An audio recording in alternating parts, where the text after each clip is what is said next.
Good evening and thanks for joining us on Gallantry in 5. I am Gimba Umar.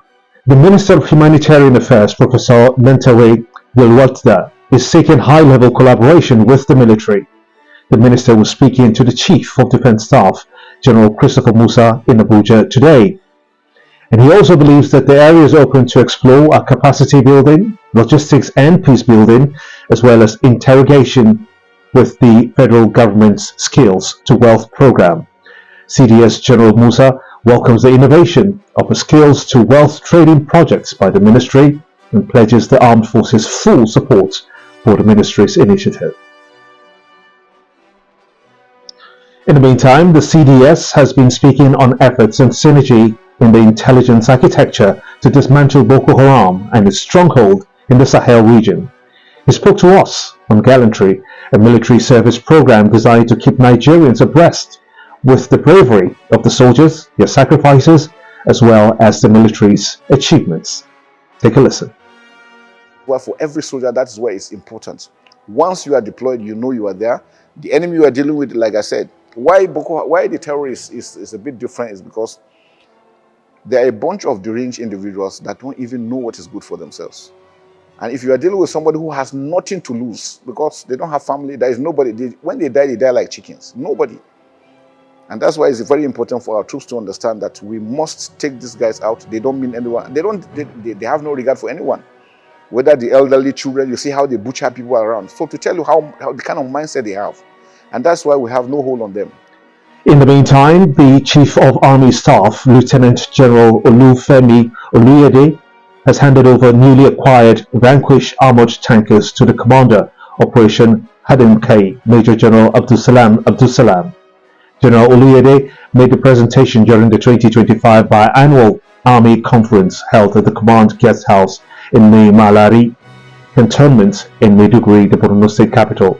He also asked troops to remain resolute and proactive in the face of recent insurgent attacks and operational challenges.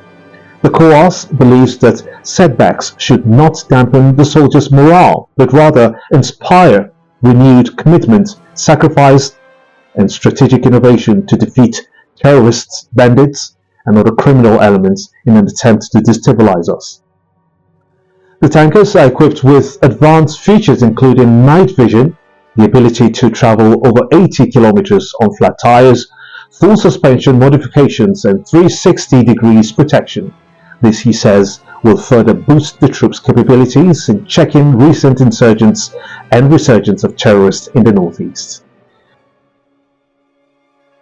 And in other theaters of operation, the Force Commander Joint Task Force Operation Whale Stroke, Major General Moses Gara, is insisting on joint operational cohesion to foster stronger civil-military cooperation. He said this on an operational tour of remote communities in Taraba State.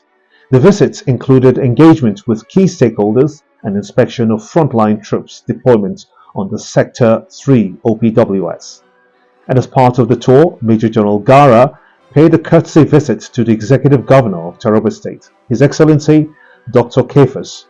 During the visit, the Force Commander extended heartfelt condolences to the Governor and expressed sympathy to the people of Karim Lamido local government area over the recent farmer-herders conflict that resulted in the tragic loss of lives and property.